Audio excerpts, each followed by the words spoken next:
আমার চ্যানেলের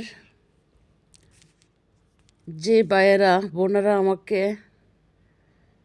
সাবস্ক্রাইব করছেন সেই ভাই বোনদেরকে জানাই আন্তরিক অভিনন্দন, শুভেচ্ছা।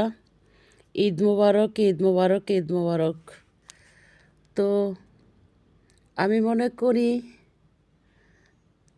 যারা ভালো মনের মানুষ তারাই একজন আরেকজনের পাশে থাকে, আর যারা ভালো মনের মানুষ তারাই দয়া করে খোঁজ খবর নেয়।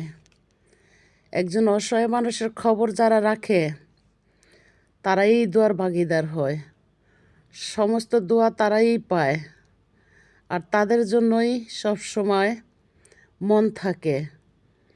আমি মনে করি যারা হিংসা করে, মানুষ বলতে গণে না, তাদের দুঃখ কষ্ট দুর্দশা জীবনও শেষ হয় না, এটাই বাস্তবতা।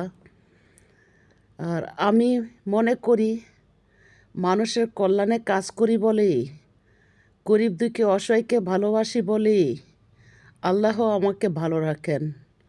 শত হিংসা আঘাত আমার উপরে কাজ করে না। আর অসুস্থতা যদিও বলি, যারে আল্লাহ নির্বাচন করে ভালোবাসে তারই রোগ জীবাণু বেশি দেয়, তারই আল্লাহ অসুস্থ রাখেন, তার বুক থেকে আল্লাহ সব কেড়ে নেয়। দেখেন আল্লাহ যে আল্লাহকে ভুলে যায় কিনা। আমি শত কষ্ট দুঃখ পাইলেও বলি, আল্লাহ আমাকে সইবার শক্তি দিও, শত দুঃখ দাও, কষ্ট দাও, আমি কখনো তোমার নাম ভুলে যাব না।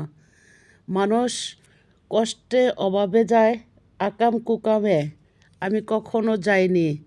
আমি বুঝা বয়সে সবসময় তোমার সেজদায় পড়তাম, তোমাকেই ডাকতাম, তোমাকেই আমি স্মরণ করতাম।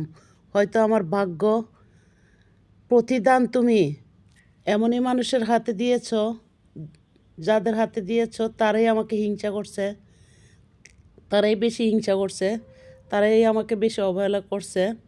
তো সমস্যা নাই, এতে আমি শুক্রিয়া। আলহামদুলিল্লাহ। ঈদ মুবারক, ঈদ মুবারক।